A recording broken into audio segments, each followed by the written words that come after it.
Jonathan C., a patron of Sly Flourish, asks, how do you help players decide on a course of action?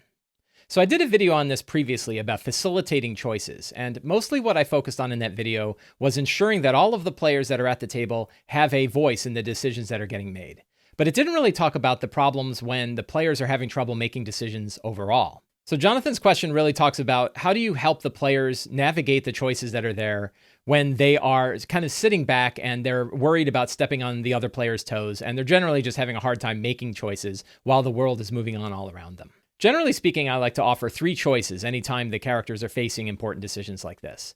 If they're deciding what quests they should go on, or what paths they should take in the wilderness, or even what directions they should go on in a dungeon, 3 choices is a good number of choices that the players can keep them in their heads and discuss them, but not so many that they become paralyzed by indecision. Now, of course, they can come up with their own options too, so I like to refer to this as 3 plus infinite choices. The DM brings 3 choices to the players, but then they can also discuss, are there other options that they want to do as well? Maybe there's another quest that they picked up long ago that you forgot about that they want to discuss as well. That's perfectly fine. But generally, when a DM is putting choices in front of the players, 3 is a good number.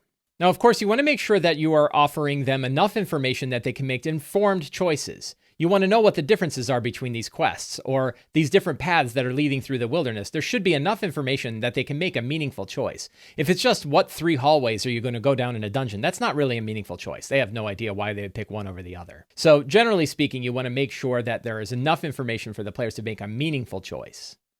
Now, sometimes these meaningful choices could be based on a few different options of gameplay. Perhaps it's what kind of skills they might need in order to navigate one path over another. Another way to think about it is through the 3 main pillars of D&D. Which path is going to lead towards exploration, which is going to lead towards role-playing, and which is going to lead towards combat. And then they can decide what kind of gameplay they want to participate in.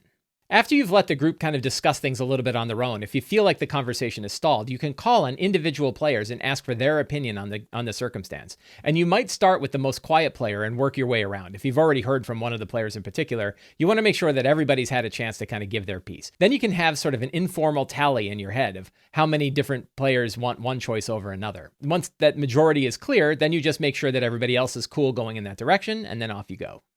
If you're playing online, there's actually polling software you can use to do sort of informal polls and just kind of get people's opinions about what directions they're thinking of. This is a little easier than calling on each individual player, and it sort of gives the group an idea of, are we really all thinking the same thing and we don't really need to discuss it anymore.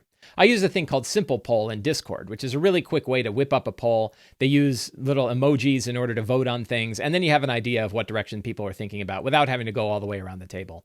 It's a good way of determining whether or not everybody's already agreeing and you're wasting time talking about it. Once you have an idea what the majority has decided, then it's still worth going to the players who are in the minority and making sure they're okay with the decision before you go ahead.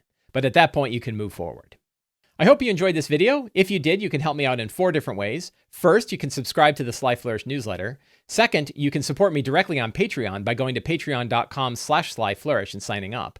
Third, you can subscribe to my YouTube channel. And 4, you can pick up my books Return of the Lazy Dungeon Master and the Lazy DM's Workbook. Thank you very much and have a great day.